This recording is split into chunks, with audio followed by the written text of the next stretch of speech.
All right, welcome to the podcast. On today's show with Ryan from HOMAGE. Thanks for joining. For people who don't know, what is your company, Lucky Larry? What do you guys do?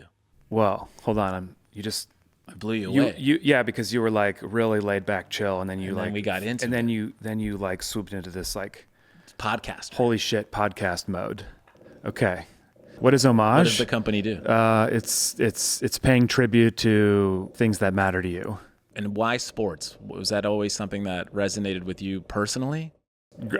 I'd imagine great moments in my head, and I was like, why isn't that on a shirt? Okay. And someone needed to go do it. And what was your first, what was V1 of this entire company? V1 was a collegiate apparel brand called Dale Threads with my childhood friend Kurt. He grew up on Dale Avenue. Okay. So we started a little collegiate apparel company and kind of learned about licensing. And that was while I was in college. So then when I got out of college, it was like, okay, I'm going to do this, but it's going to be HOMAGE. And when you did collegiate licensing, is it all the teams or do you go team by team? Team by team. Okay. So I started out, I learned working with Ohio-based colleges where you can fill out a form and you pay the fee and you know, a little bit easier to get those licenses. Figured out how to do it and then went after some bigger schools like Ohio State. Because you can't just jump from like not knowing anything to Ohio State. It's a very high threshold. You have to really bring creative ideas to the table. Yeah. The first thing I had a bow tie company once, and we made bow ties for BU. And so I had to go through the collegiate thing with them, which was interesting. And then you get the sticker. Remember the sticker you got to put on everything? Yeah, the hologram. Yeah. The hologram. Well, that shows that it's legit. Yeah. And then we had to buy stickers. And it was an interesting process. Yeah. We didn't get to any other schools. We kind of just ripped the logos for other schools instead of going through the Boston University? Yeah. Is that the Terriers? The Terriers, yeah. So you had one college license? Real one, yeah. And then everything else we would just rip. And I'm happy to say that now. Like bootleg? Bootleg, yeah. So why were you paying Boston but not paying anybody else? Because I was going to Boston University and the dean made the deal. The dean used to wear bow ties. And so I was like, well, if I'm going to do this, we're going to do this the right way. Oh, he was going to be like your... Like an ambassador. Your marketing partner. Got it. Yeah. He loved it. His name was Dean Elmore. He jumped into the Charles River wearing the bow tie as a fundraising campaign. For the bow tie? No, for something else? BU versus BC on an endowment thing.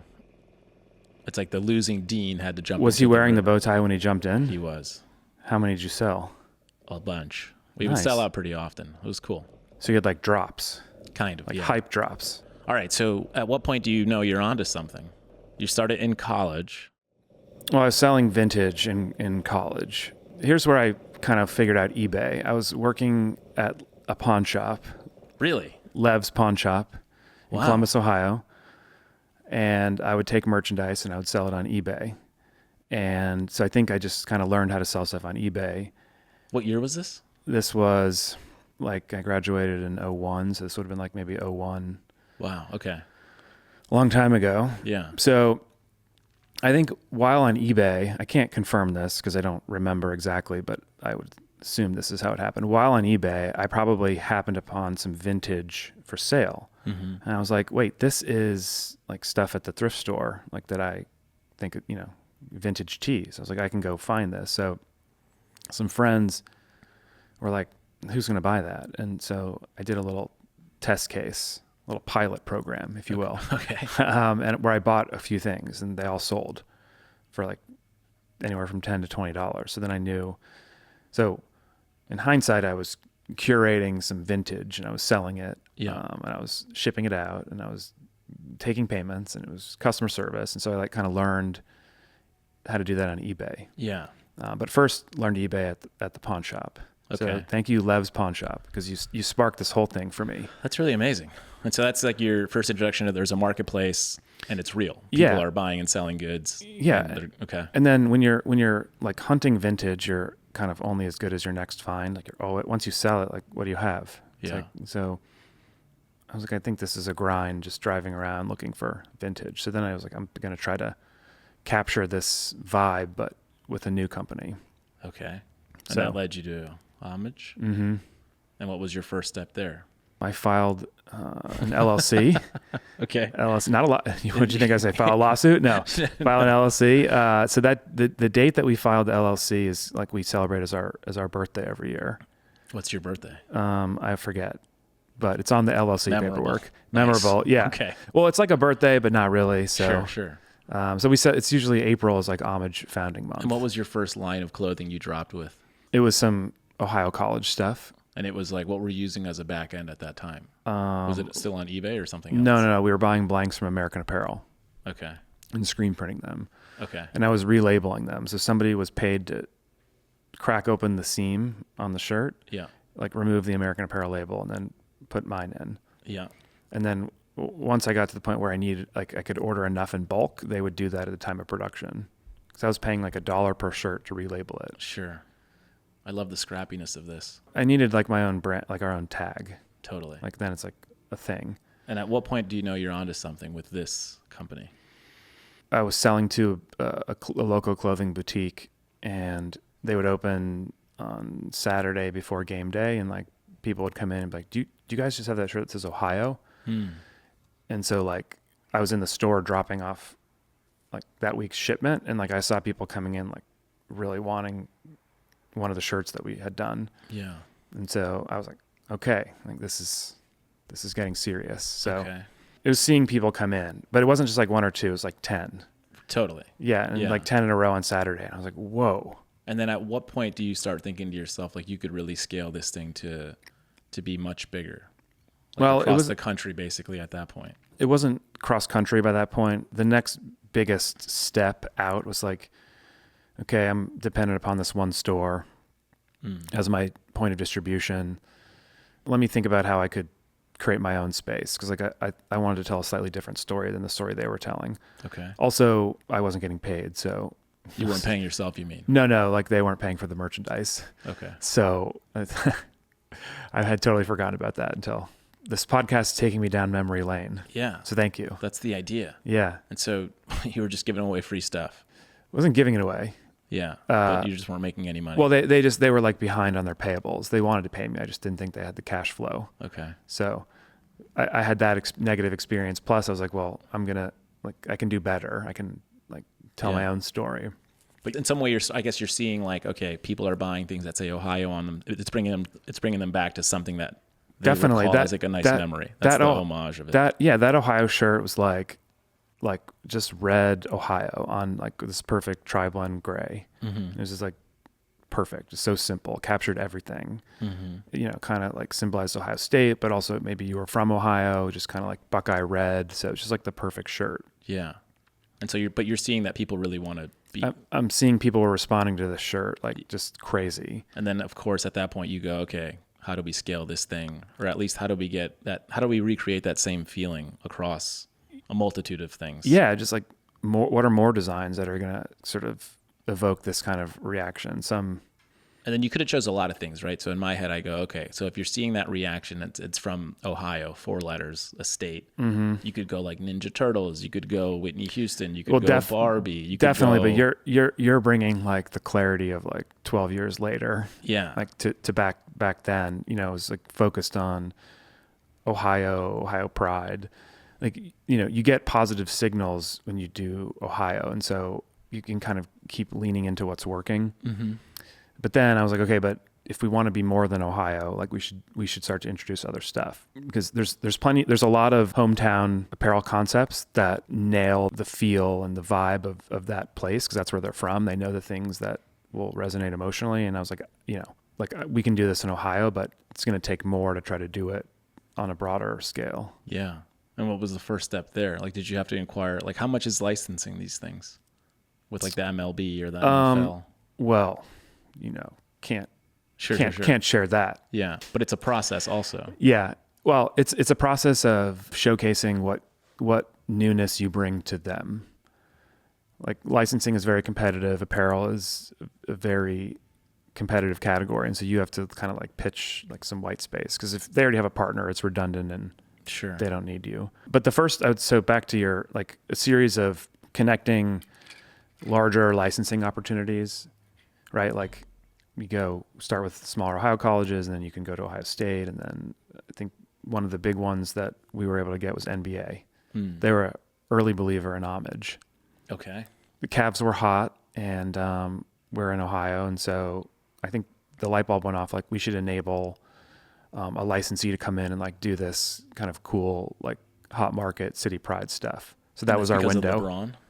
Yep. And at that point, are you making the decision to only use the old logo? Well, not to get too into the weeds of licensing, but old logos and current logos can be separate programs. Sure. It was just more about like having a major sports league really believe in HOMAGE and be like, okay, this is a kind of newness that can help our licensing program. Okay. And then eventually it was MLB and then it was NFL. So I always joke that by the time we got to NFL, we had cut our teeth in NBA and MLB. And so we could like show the best version of ourselves to NFL. Yeah. Because NFL was like we joke, it was like a 10-year process of proving yourself? Yeah. Is that normal? Like, is that how it normally goes where the NFL is kind of the laggard? No, not at all. And Okay. NFL is incredibly entrepreneurial and like just loves ideas. And we know that we're going to pitch them 10 ideas and the answer to 8 of them is no, but 2 of them are yes. And that's Sure. awesome. When it came to the Cavs, let's say, like at what point do they feel satisfied? Is it just sales, or is it the fact that you're bringing something in their head that's new, like maybe not to the fan, but someone who's just like who's a fan of the logo? Like what are they needing to see to say this is successful, or is it as simple as volume? Well, before you're going to get access to something, you're going to come up with a prediction about how many you think, like how big is the opportunity, because everyone needs to look at the size of the prize. Now it's a trade-off because when it's new, novel, different, it's harder to know what it is. So you do have to suspend some belief, like there's some risk taking ultimately. Totally. It's an interesting question because how do they balance like sales versus this is a cool idea, this is good for brand? Like maybe it's not about volume, maybe it's about brand. I mean, that is the question. That's what you're dealing with now, I'm sure, at scale. Definitely. Yeah. All right. So then you're getting good signals. It's working. Now you're in 3 different leagues. Mm-hmm. Are you with 3 different leagues in just the same market, or are you now expanding geographically? With 3 leagues, we're definitely expanding nationally, but not in a way that you might think. Like the stores inside stadiums and arenas are great places for us to go and showcase our product without sort of the operational headache of running our own stores. Once upon a time, we had 7 stores. Now we're down to 2. Your own stores. Our own stores. Because Okay. I really thought like we should have one of these in each city. Yeah. But we didn't have all the licenses when we tried to roll out the stores. We made some real estate mistakes on locations. Okay. So like it was an interesting thought, but we learned like let's focus on e-com. Yeah. And then the Columbus stores are like, hometown flagship stores. I'm just curious about this. Just in terms of the NBA, obviously there's like hot teams. You're wearing a Larry Bird shirt. So, the Celtics is probably a larger market than like the Milwaukee Bucks, especially when you were doing this deal pre-Giannis. And so is the NBA trying to package Milwaukee in there? Are they like, all right, look, we know you don't want Milwaukee. No, you take on all the teams. You take on all of You them. take on all the teams, yeah. Okay. But in your head, from a manufacturing perspective what's going to sell. Well, yeah, you're going to, that like Better. fan size of fan base and how long a team's been around and Yeah. are they doing well? Have they won any championships? Like all that stuff can sway the demand. Plus just visibility. Like if fans in a market don't know who we are, then we're hard to sell there. Yeah. How long did you bootstrap for before you raised any capital? 07, 15, so 8 years or so. And what was the pitch to the investors at that time? Was like you could just become a local, or not a local, but like a household name? The first group was sort of an angel friends and family group, and I just think they saw the success that HOMAGE was having with Ohio State and saw that it was kind of like a new spin on sportswear. Mm-hmm. So I think there was some belief that we could, kind of take the show on the road, so to speak. Yeah. And today, like how many cities do you represent every team? 3 leagues. Not NHL. Not NHL. NASCAR. Like how do you grow the business today? Like when it comes to what you're, like how do you look at it, right? So it's like you have, obviously you can create new SKUs in the same teams that you have now. Mm-hmm. That's easy. That seems fun. That's creative. But how do you think about like scaling it to the next tier? It's a good question. I mean, there's infinite fandoms, right? I mean, we don't do a lot in college. Okay. We don't do NHL.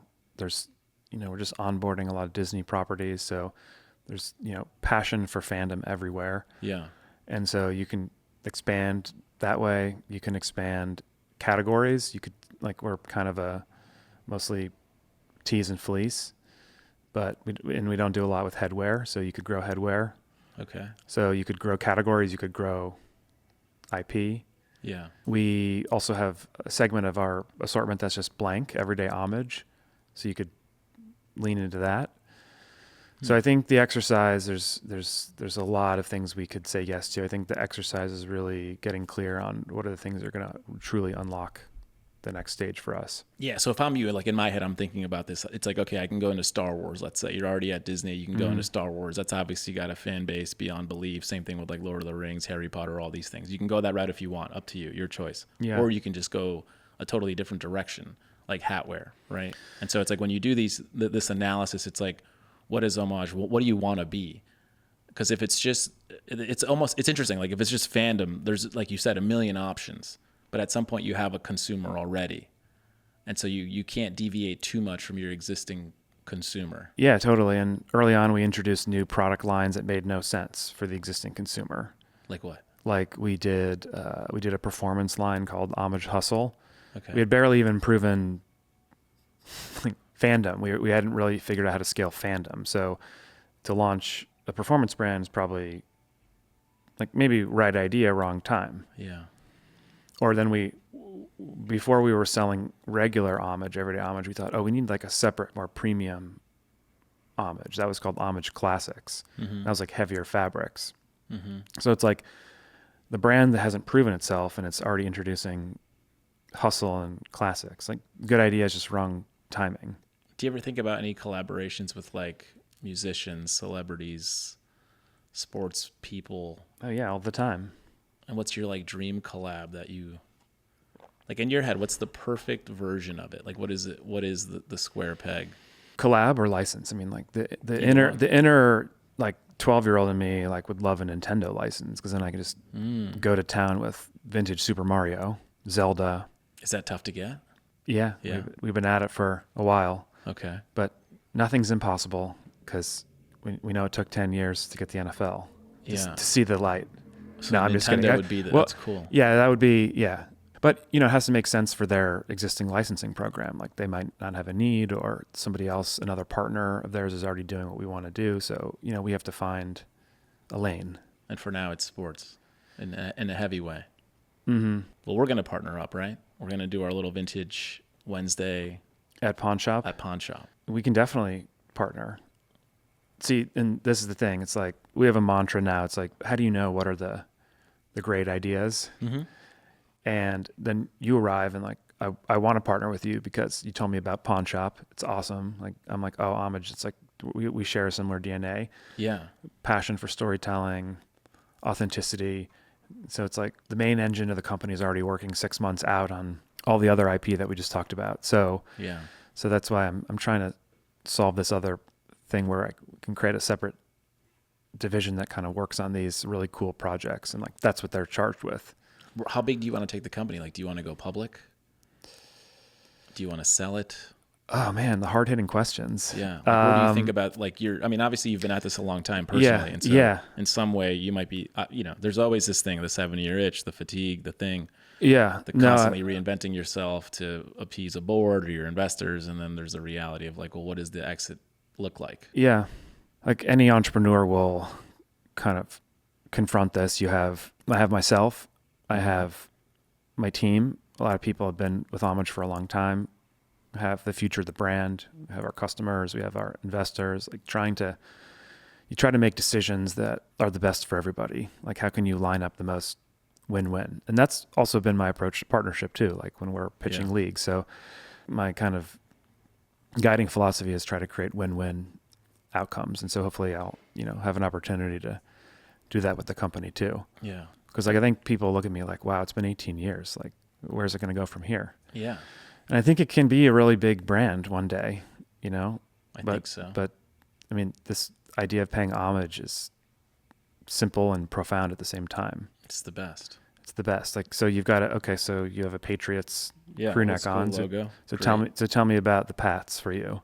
I grew up in New England, Massachusetts. And so for me, it was like I grew up with 18 years of pain, basically. Like it was until like Drew Bledsoe. Everything was bad, even with Drew Bledsoe. Uh-huh. Like the Red Sox sucked. or they were just good enough. The Celtics were always just good enough. The Patriots were terrible. They made somehow the Super Bowl in '96. Nobody knows how. They lost. They didn't even show up to Brett Favre and the Packers. That was maybe good for you. That's probably your team based on where you grew up. But so it's just like, to me, it's like the most abusive relationship where it's like we struggled for so long, and then it became Title Town. That's what being a sports fan is. That's what it is. And so there's a beauty in that. There's a beauty in like entrepreneurship, like all these things. Right. So I want to capture that beauty. Yeah. Like I want to, Homage can like be the company that like upholds the flame for the fan. Yeah. And I think that's ultimately why we exist and what we bring to fans and to our league partners. Totally. So the shirt is symbolic. That's the goal, of at least. But yeah. But I mean, there's competition. This isn't easy. It's, sports is very competitive. It is. Sports licensing is a tough business too. What's on deck for this year for you? So 2025, you got basically Q3, Q4 left. Yeah. It's not necessarily new product, although there's plenty of new product. It's going to be a new e-com refresh. It's like a grown-up version of Homage, or 18. We're an adult. Yeah. Okay. Nice. Yeah. Yeah. You can drink legally in Europe. Okay. So it's like a brand new look, like a whole new website rehaul? No. Our site was built like 2018, 2019, before we had lots of new licenses, lots of new stuff. Yeah. So it's not really communicating what I think we have, what we're building, where we're going. So we need like a user experience that reflects that. And then, you obviously want to like make sure it's faster and it converts better, and hopefully aesthetically and experience-wise, it feels like a more polished, grown-up Homage. So I've been spending a lot of time like just really curating what we have and trying to have it all connect. Any key hires on deck for you? Key hires? Ooh. Well, I mean, it'd be cool to build a content division, but that's not in the current roadmap, but someday. Or could you like partner with a Barstool or something like that? Sure. That seems interesting. Yeah. They do their own merch too, but yeah. different. Yeah. Well, not necessarily Barstool, but somebody, another content partner. I mean, we're really good at t-shirts and they're really good at content. And I think you classic like partner or try to incubate, and there's pros and cons to each. Of all the things you've made, and we can wrap on this, what is like your favorite or like top 3 tees that you've made over the last 18 years? Probably like what the t-shirt represents and at various points of the journey. So pre-Ohio State license, I went to sit with Archie Griffin, only two-time Heisman winner. I went to his office and I was like, "You're a legend, and like I want to make this shirt about you." And he was like, he's so humble. He's like, "Do you think this would sell?" I said, "Yeah." And so then when I went to go to Ohio State, I was like, "Yeah, I just met with Archie and like he wants to do a shirt." And so it was like one more feather in my cap. And so then when the Archie shirt came to life, it was like this iconic sports figure, getting it licensed by both the player and the entity, because that's a whole other complexity, like bringing two entities together. Yeah. So it's like what that shirt represented in that moment, that triumph, because like, I was just starting out, and so I was telling people that like we got an Ohio State license and I met with Archie and like the shirt's happening. And I don't think people could believe it. It was like, how did this whole thing get put together? Yeah. And then just other shirts, like growing up as a kid collecting cards, trading cards, is like combing through Beckett and knowing the price guide and this, that, and the other. I could name every player in MLB, which is like mind-boggling because I could back then, because I was just like in the weeds of the price guide. Holy shit! Yeah, I have since lost that. Wow! But doing shirts with tops is crazy. Okay, it's like to put the cards, the cards that I grew up collecting on shirts as like artwork is just wild. Okay, and then the Jason Kelce retirement shirt. I said, "Hey, I have this vision, a shirt of Jason, walking off the field." So I found one in either AP or Getty. I can't remember who he licensed it from. The photo's black and white, and he's in color, and it says "Pay Homage" underneath. And then we launched it right as he retired, and it gave back to his foundation. So it was like he got to sort of have some autonomy in his retirement, because as soon as he retired, there'd be like a flood of bootleg on the market. So like we could sell something official. give back to his foundation.